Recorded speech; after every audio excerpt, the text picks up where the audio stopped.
Aditya Degree Colleges, leading companies లో 10,000 plus placements with 13.5 lakhs highest package.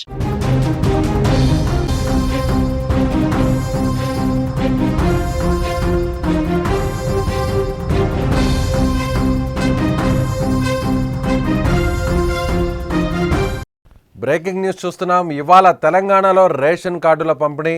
CM Revanth Reddy చేతుల మీదుగా ration కార్డులు. సూర్యాపేట జిల్లా తుంగతుర్తి నియోజకవర్గంలో 11 మందికి రేషన్ కార్డులు అందించబోతున్న సీఎం రేవంత్.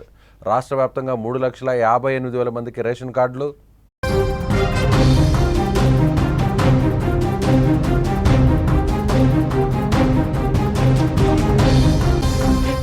రేషన్ కార్డుల కోసం ఎదురు చూస్తున్న లక్షలాది మంది కళ నెరవేరబోతుంది.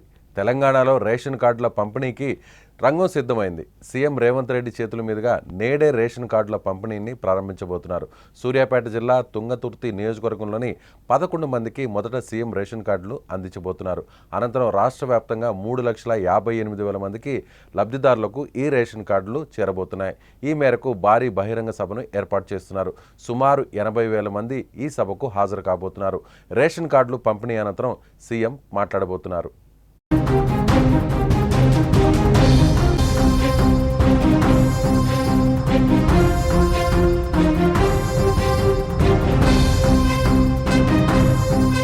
గత 10 ఏళ్లుగా తెలంగాణలో కొత్త రేషన్ కార్డుల జారీ జరగలేదు. కొత్తగా పేర్లు నమోదు చేసుకునేందుకు అవకాశం లేకుండా పోయింది.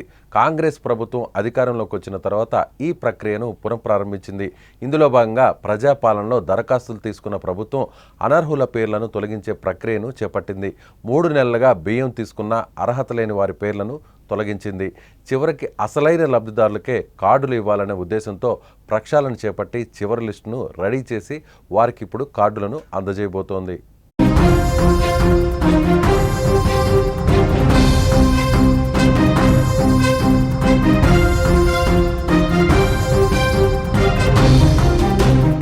కొత్తగా పెళ్లైన వారితో పాటు చాలామందికి రేషన్ కార్డు లేక తీవ్ర అవస్థలు పడుతున్నారు. ఈ 10 ఏళ్ల కాలంలో సంక్షేమ పథకాలకు దూరమయ్యారు. వివిధ పరిస్థితుల్లో వారిని రేషన్ కార్డు సమస్యలు వెంటాడాయి. ఇప్పుడు తెలంగాణ రాష్ట్రంలో దాదాపుగా 11 ఏళ్ల తర్వాత రేషన్ కార్డులు రావడంతో లబ్ధిదారులు ఆనందం వ్యక్తం చేస్తున్నారు. తాజాగా అందించనున్న 3,58,000 రేషన్ కార్డులతో 11,11,223 మందికి లబ్ధి చేకూరనుంది. అంతేకాకుండా పాత కార్డుల్లో కొత్తగా 4,41,851 మందిని సభ్యులుగా చేర్చారు. దీంతో మొత్తంగా 15,53,074 మందికి నేటి నుంచి రేషన్ ప్రయోజనం చేకూరనుంది.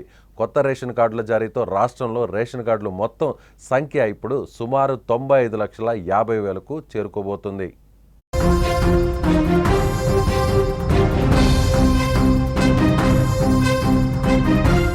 సో ఇచ్చిన ప్రతి హామీని నిలబెట్టుకునేటువంటి ప్రయత్నం చేస్తుంది కాంగ్రెస్ ప్రభుత్వం. రేవంత్ రెడ్డి ఎన్నికలకు ముందు ఏదైతే ప్రకటించారో చేసినటువంటి ప్రకటన ఇప్పుడు ఆ హామీని కూడా నెరవేరుస్తున్నారంటూ ఇప్పుడు ప్రజల్లో ఆనందం వ్యక్తమవుతుంది. సో ఇప్పుడు రేవంత్ రెడ్డి ఇచ్చినటువంటి హామీని నెరవేర్చుకునేటువంటి ప్రయత్నం చేస్తున్నారు కాబట్టి మీరేమనుకుంటున్నారు? మీ అభిప్రాయాన్ని కామెంట్ చేయండి.